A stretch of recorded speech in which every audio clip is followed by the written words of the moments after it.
dekadensi pada moral anak. Hal ini terjadi baik dari segi pendidikan formal maupun informal. Padahal seharusnya pemuda adalah tumpuan bangsa, negara, dan agama.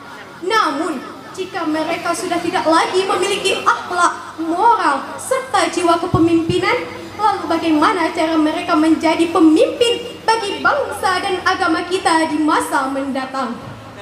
Hal ini sudah menjadi kewajiban bagi kita untuk kembali menciptakan karakter generasi muda yang tidak hanya unggul di bidang akademis, tetapi juga unggul di bidang akhlak, moral, serta memiliki jiwa kepemimpinan, sehingga kelak mereka bisa menjadi pemimpin yang baik bagi bangsa dan agama kita.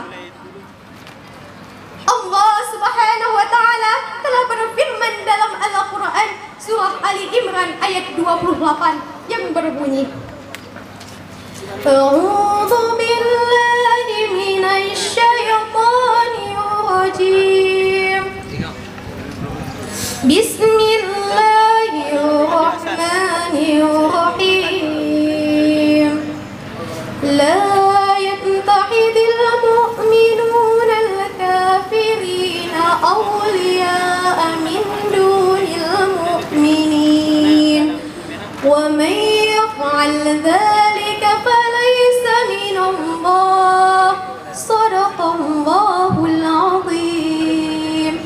Yang artinya, janganlah orang-orang beriman menjadikan orang kafir sebagai pemimpin bagi mereka, melainkan orang beriman.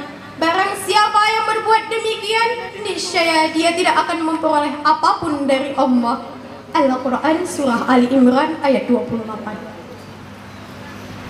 Dari ayat tersebut kita dapat mengetahui bahwasanya Allah Subhanahu wa Ta'ala melarang kita untuk mengangkat orang kafir sebagai pemimpin bagi kita umat Islam. Dan apabila kita melanggarnya, niscaya Allah Subhanahu wa Ta'ala akan murka kepada kita. Saudara sebangsa dan setanah air, berarti sudah jelas bukan? Tugas kita saat ini adalah kembali menciptakan karakter generasi muda yang unggul di bidang akademis, akhlak, moral, serta memiliki jiwa kepemimpinan. Lalu, bagaimana cara kita? Lalu, pendidikan seperti apa yang kita butuhkan saat ini? Lembaga pendidikan yang kita butuhkan saat ini adalah lembaga pendidikan Dayak. Mengapa? Karena lembaga pendidikan Dayak merupakan sebuah lembaga alternatif terbaik dalam upaya menciptakan karakter generasi muda yang beriman, berilmu, berakhlak, dan memiliki keterampilan baik. Tapi, coba kita lihat realitas saat ini. Realitas saat ini, banyak orang tua yang sibuk memikirkan pendidikan yang tinggi untuk anaknya, seperti mencari universitas atau kampus terfavorit yang ada di daerah mereka. Padahal, lembaga pendidikan Dayak tidak kalah hebatnya dengan pendidikan sekolah pada umumnya. Karena lembaga pendidikan Dayak juga mampu mencetak karakter generasi muda yang unggul di bidang akademis, akhlak, moral, dan juga melatih jiwa kepemimpinan, kemandirian, serta melatih kedisiplinan. Lalu, pemimpin seperti apakah yang dianjurkan dalam Islam? Islam menganjurkan pemimpin sebagaimana baginda Rasulullah Sallallahu Alaihi Wasallam, yaitu pemimpin yang memiliki sifat siddiq, amanah, tabligh, dan fatanah. Hadirin wal hadirat yang dimuliakan oleh Allah, kesimpulan pidato singkat saya pada hari ini adalah peran orang tua dan masyarakat sangat dibutuhkan dalam mencetak generasi muda ataupun kader ulama melalui pendidikan Dayak.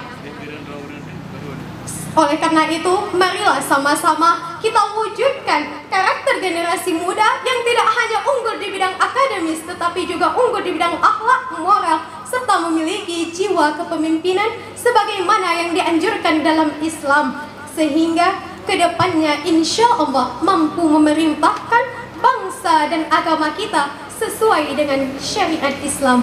Amin, amin, amin ya Rabbal Alamin. Mungkin hanya ini yang dapat saya sampaikan. Semoga dapat bermanfaat bagi kita semua. Apabila ada kesalahan kata, saya minta maaf sebesar-besarnya. Ada pria, ada wanita, ada cantik, ada tampan. Sampai di sini pidato saya. Terima kasih sudah mendengarkan. That is all my speak for today. Thank you very much for your attention. And I say, wabillahi taufiq wal hidayah, waridha wa inayah. Wassalamualaikum warahmatullahi wabarakatuh. Dewan Hakim yang mulia,